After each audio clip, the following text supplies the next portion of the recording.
Friends, welcome to my channel. Nifty chart చూడండి. ఇది weekly అండి నిఫ్టీది.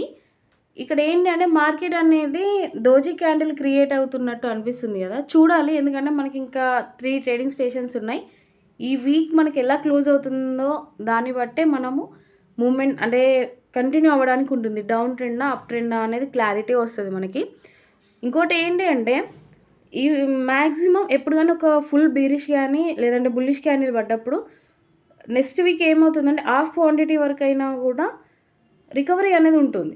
ఓకే, మ్యాక్సిమం నేను అనుకుంటున్నాను, ఇక్కడ నేను లెవెల్ డ్రా చేశాను కదా, ఈ లెవెల్కి వస్తే మాత్రం హాఫ్ క్వాంటిటీ వరకు వాళ్ళు క్లియర్ చేసినట్టు. లేదు, వాళ్ళకు గ్రీన్ క్యాండిల్ కూడా కంటిన్యూస్గా మన బీరిష్ క్యాండిల్ ఎంత పడుతుందా అనేది రన్నింగ్లోనే తెలుస్తుందండి. ఎనీవే, ఎటైనా కూడా మనకు ప్రాఫిట్ వస్తుందని నేను అనుకుంటున్నాను. ఐ హోప్ మీకు నా కంటెంట్ యూస్ఫుల్ అనుకుంటే మాత్రం లైక్ అండ్ సబ్స్క్రైబ్ చేసుకోండి. Thank you.